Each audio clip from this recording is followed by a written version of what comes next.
A inicios de 2020 se hizo viral una historia relacionada con la antropóloga y escritora Margaret Mead. Uno de sus estudiantes le preguntó cuál era para ella el primer signo de civilización. La respuesta de la profesora: un fémur que luego de haberse fracturado logró soldar. Que un hueso se fracture y sane significa que alguien cuidó a la persona herida hasta que pudiera recuperarse. El mensaje de la antropóloga es claro: ayudar a otros a superar una dificultad es signo de civilización.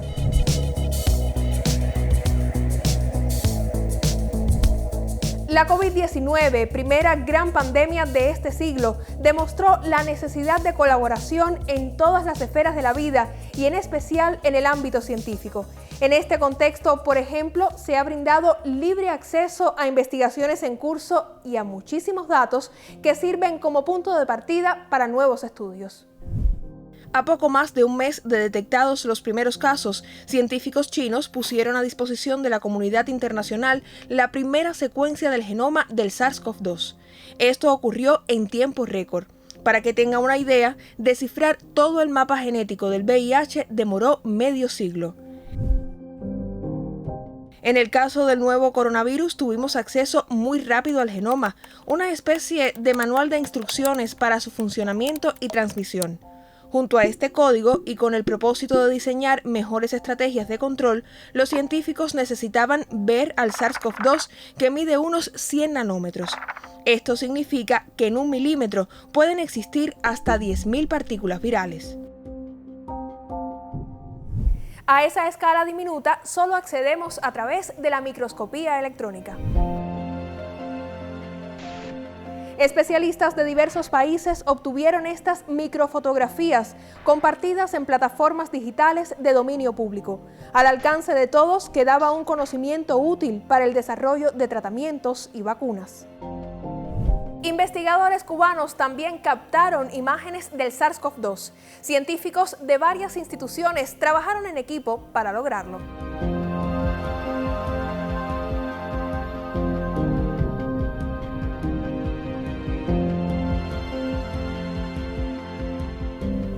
La primera microfotografía del coronavirus a partir de muestras clínicas cubanas se obtuvo aquí, en el Centro de Estudios Avanzados. Especialistas de este lugar y del Instituto Pedro Curie comprobaron de qué manera el agente infeccioso ataca la célula. El Dr. Bryan, uno de los científicos que participó en este proceso, apuesta por el uso de las nanotecnologías para desarrollar nuevas investigaciones sobre el virus. Gracias a la utilización del microscopio electrónico de barrido, un microscopio muy potente, nos permite con esa técnica observar partículas tan pequeñas que son invisibles para los humanos, como es el caso del virus SARS-CoV-2 en muestras de pacientes cubanos infectados con este microorganismo. Bueno, Bryan, ¿y qué resultados se pudieron obtener del análisis de todas estas imágenes? Muy interesante lo que me preguntas, Cristel. Uno de los primeros resultados que obtuvimos fue que demostramos a la comunidad científica internacional el gran daño que provocaba este virus a la mucosa respiratoria humana. Tal es así que es una de las posibles explicaciones a por qué los pacientes refieren la pérdida del olfato en la mayoría de los casos. El uso de la microscopía electrónica también permitió dar respuesta a una de las dudas más frecuentes durante la pandemia. Si un paciente deja de tener síntomas, pero su PCR continúa positivo, ¿todavía puede transmitir el virus o el resultado del examen solo refleja la presencia de material genético del SARS-CoV-2? Demostramos que en aquellos pacientes con una persistencia viral por más de 30 días, seguíamos observando partículas virales y correspondía a un PCR positivo. Aquí podemos ver una gran dispersión de la excreción de partículas virales con el daño celular característico del SARS-CoV-2. Mientras que cuando el paciente se vuelve PCR negativo, o sea que la prueba del PCR da un resultado negativo, observábamos que no se podían constatar la presencia de ninguna de las partículas virales, por lo que la persona realmente, cuando el PCR es negativo, no es infecciosa. Estos resultados abrieron un camino hacia el desarrollo de tratamientos y candidatos vacunales. Microfotografías, genoma y la comunidad científica enfocada en hallar soluciones. Todo indicaba que una vacuna contra la COVID-19 estaría disponible muy pronto.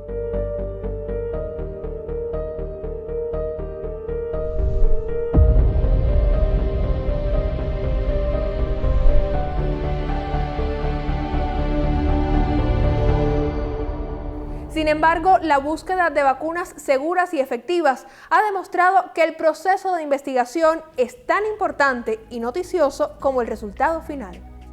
El desarrollo de un candidato vacunal debe cumplir varias fases.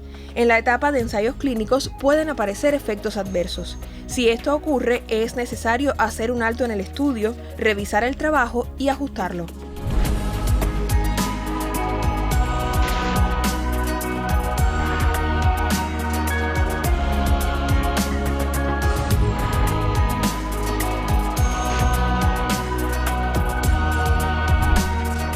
Obtener una vacuna segura y efectiva es un proceso complejo. En algunos casos, los resultados favorables pueden tardar décadas e incluso no llegar. Sin embargo, la información científica sobre el SARS-CoV-2 demuestra que sí existen posibilidades. Esa es la primera buena noticia, porque justamente este es un virus que realmente tiene una propagación muy rápida y justamente para poder propagarse tan rápido tiene que exponer vulnerabilidades y esas vulnerabilidades son las que han permitido abrir el camino hacia diferentes tipos de vacunas y diferentes alternativas de vacunas.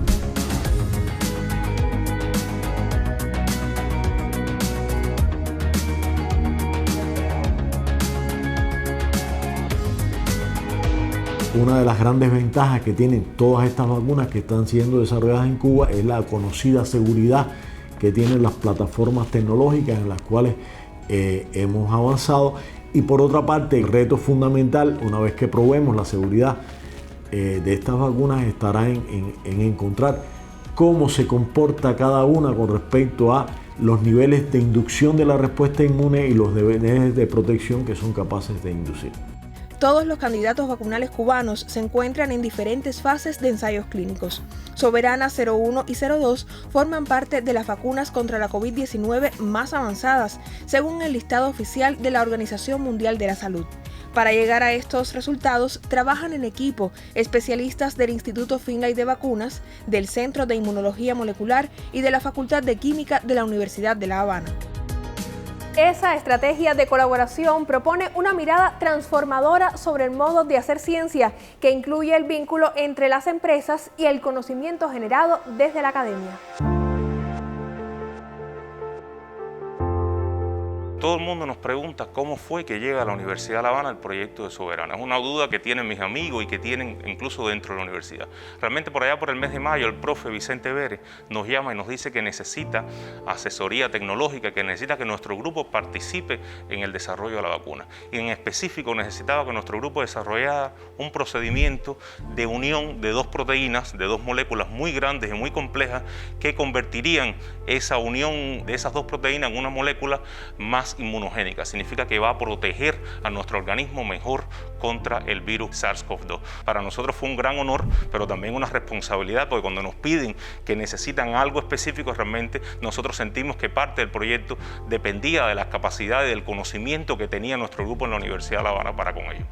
Debo decir que esa no es la única colaboración que existe de la universidad con BioCuba Pharma. Existen muchos otros proyectos, entre ellos con el Centro de Inmunología Molecular y con el Centro de Investigaciones y Desarrollo de Medicamentos. Ambas instituciones realmente tienen una colaboración muy activa con nuestro grupo y ha permitido el desarrollo de un nuevo laboratorio de síntesis química en la universidad. Y en este escenario de ciencias exactas y naturales es donde entran las ciencias jurídicas a desempeñar su papel. No fue hasta entonces con la creación de este contrato, que fue también innovador y novedoso, que es donde se logró el intercambio entre grandes profesionales de la ciencia y los estudiantes en la universidad. Y después de tanto tiempo y esfuerzo, fue una alegría enorme ver este contrato ya materializado que iba a servir para abrir el camino entre las alianzas de la universidad y la empresa. Realmente este laboratorio es la gran apuesta de Biocuba Pharma en la Universidad de La Habana. Es un laboratorio que es coordinado y dirigido de forma conjunta entre la universidad y el Centro de Investigación y Desarrollo de Medicamentos de Biocuba Pharma, y es un laboratorio en el cual investigadores y profesores de la universidad obtenemos moléculas que van a constituir el ingrediente farmacéutico activo de fármacos contra el Alzheimer, contra el cáncer, contra otras enfermedades neurodegenerativas, fármacos antibacterianos. Realmente podemos decir que esta es como el caballo de batalla de Biocuba Pharma dentro de la Universidad de La Habana, porque realmente nosotros vamos a obtener moléculas que van a tener una aplicación terapéutica fundamental para esta industria cubana. No es solo la innovación científica que significa, sino cómo estás involucrado en cada uno de los procesos para obtener el producto final farmacéutico, incluso que te sientes con una responsabilidad tremenda, porque de cierto modo los resultados dependen de tu trabajo. Realmente hay que decir que en Cuba la colaboración científica es espectacular y la universidad ha demostrado que está ahí para Biocuba Pharma y para cualquier otra empresa que necesite nuestro talento y nuestros investigadores. Uno de los cambios significativos relacionados con la pandemia es que los estudios sobre el SARS-CoV-2 se desarrollan a una velocidad y escala sin precedentes. El acceso abierto a información científica favorece la búsqueda de soluciones en áreas vitales, como es el caso de los dispositivos médicos.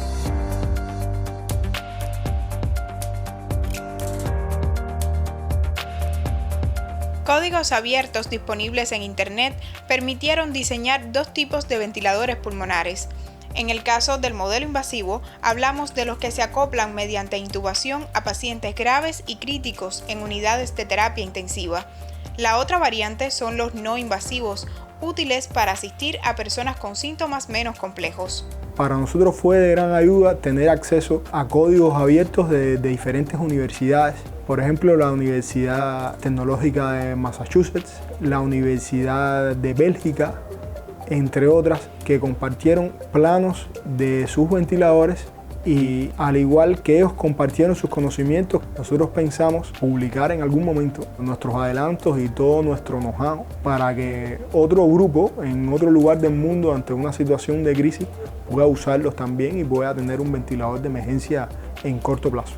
Este proyecto ha sido un ejemplo de lo que se puede lograr entre muchos centros, entre muchas personas, entre muchas entidades e instituciones, donde cada cual usó sus potencialidades en lo que era bueno y lo unió a un colectivo para lograr un resultado en el menor tiempo posible.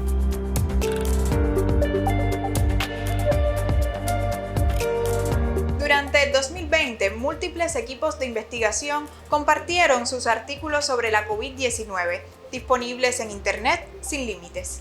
Además, los repositorios de preprint o prepublicaciones comenzaron a ser consultados como nunca antes por periodistas y público general. El concepto de preprint tiene su origen en la era predigital, cuando todas las revistas se publicaban en papel y por tanto el proceso era lento. Los investigadores accedíamos a los resultados antes de ser impresos. De ahí su nombre. Estos trabajos habían transitado por la validación a cargo de colegas especializados. Sin embargo, los apremios derivados de la pandemia han propiciado una mutación del concepto. En lugar de ser literalmente preprints, han conservado el nombre, pero han pasado a ser pre-revisiones. Es decir, se publican sin contar aún con el aval de expertos. Con esas herramientas a mano, los especialistas que trabajan en un tema intentan ahorrar camino y tienen una idea de lo que hacen otros colegas en el mundo. Cuba ha tenido un papel importante en la producción científica por parte de sus académicos, por parte de sus investigadores, de sus profesores, y hoy hay más, alrededor de unos 500 artículos publicados en revistas nacionales e internacionales de impacto, donde se refleja la experiencia cubana en relación a la COVID-19.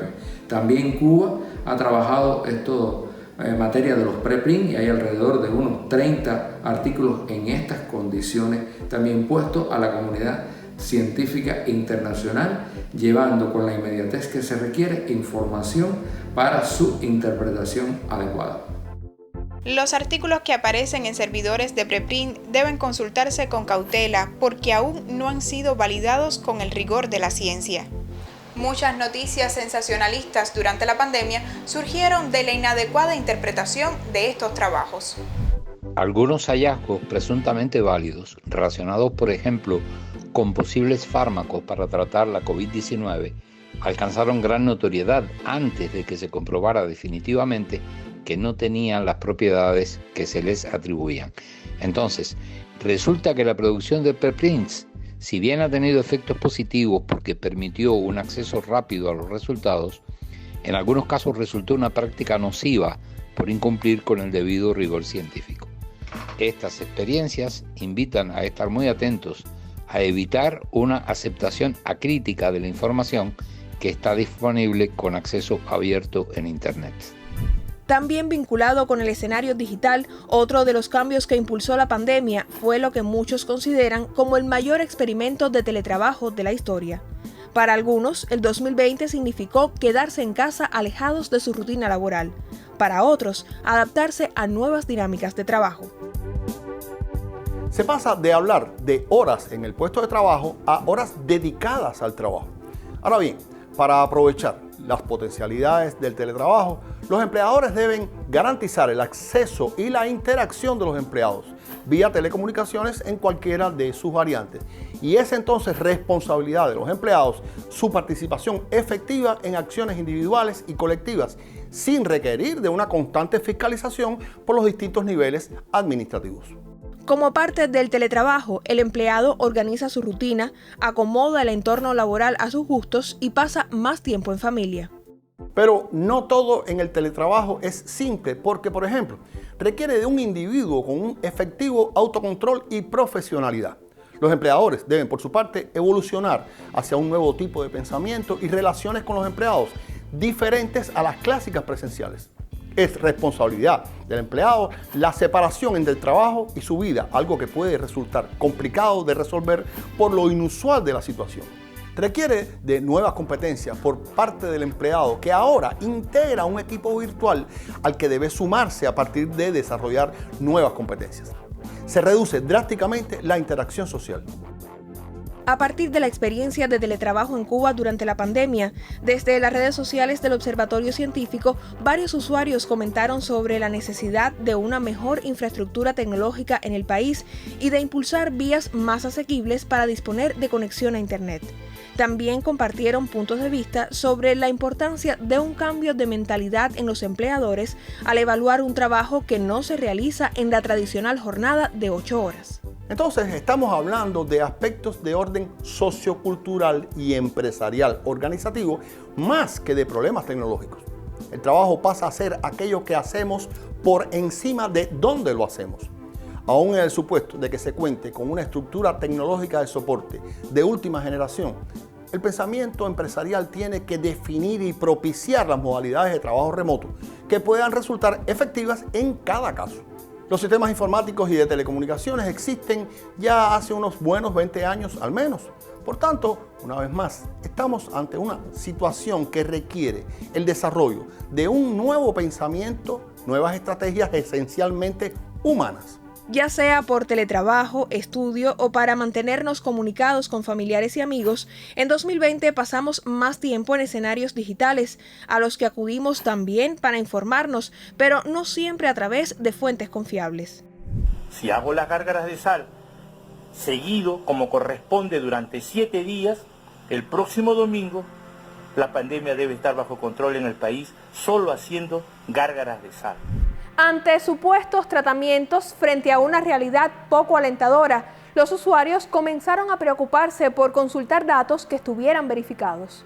Sin embargo, al inicio de la pandemia circularon por las redes sociales y servicios de mensajería videos como este. La verdad del coronavirus. El virus fue creado en los laboratorios de bioinformática de la empresa Pirbright Institute en 2014. A la velocidad de un clic, contenidos de apariencia científica llegaron a usuarios de todo el mundo, un fenómeno preocupante para las autoridades sanitarias. Las personas deben tener acceso a información precisa para protegerse a sí mismos y proteger a los otros. Mientras el virus se propaga, la desinformación hace más dura la labor de nuestros heroicos trabajadores de la salud.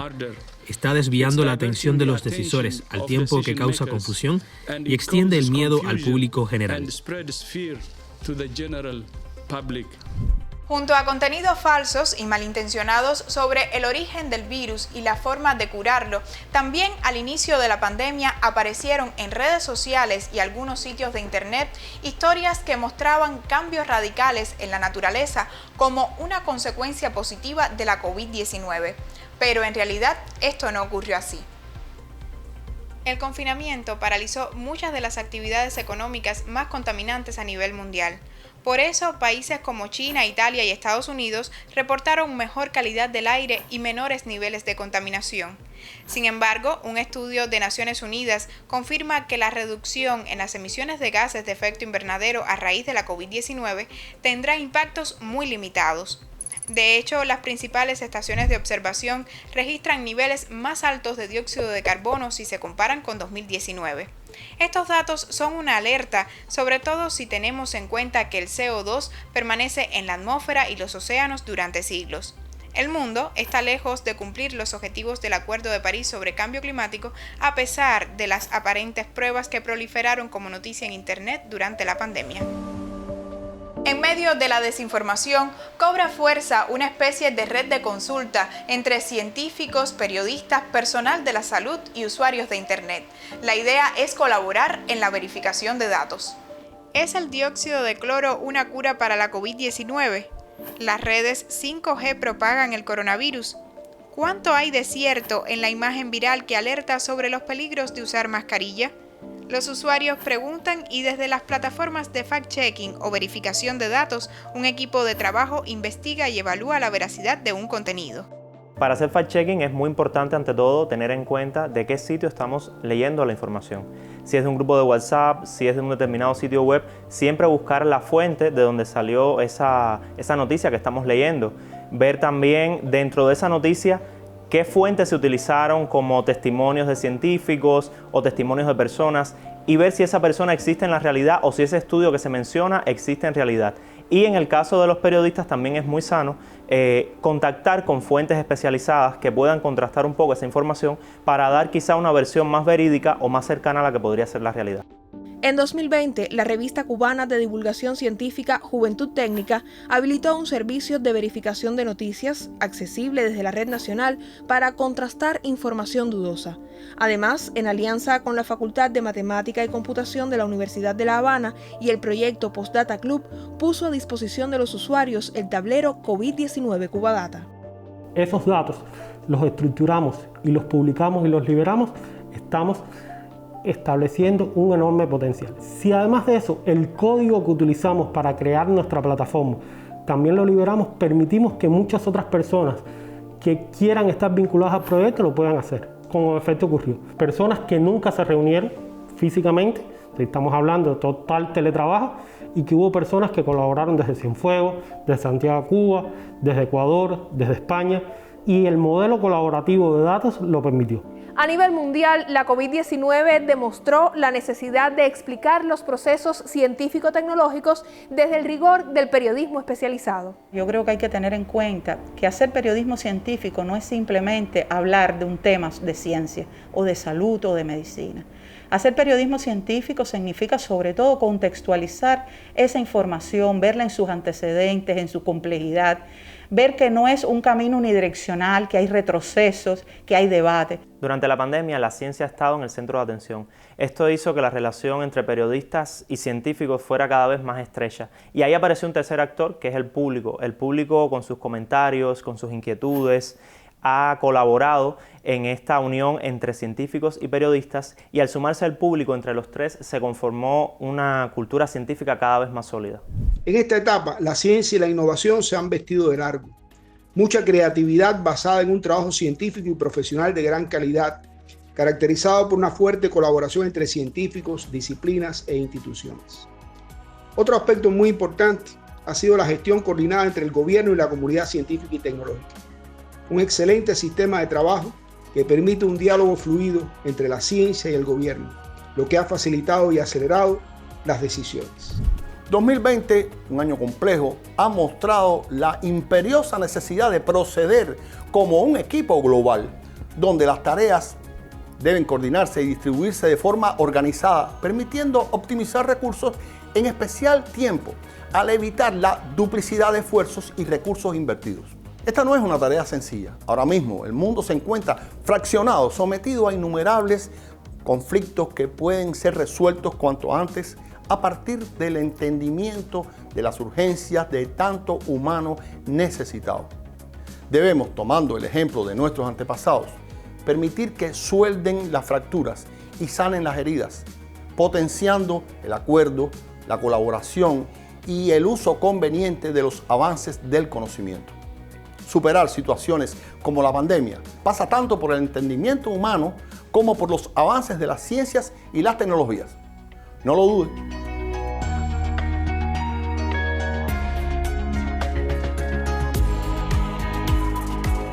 Los avances científicos y la voluntad para compartirlos fueron resultado de una dinámica de ayuda que muchos en el mundo asumimos.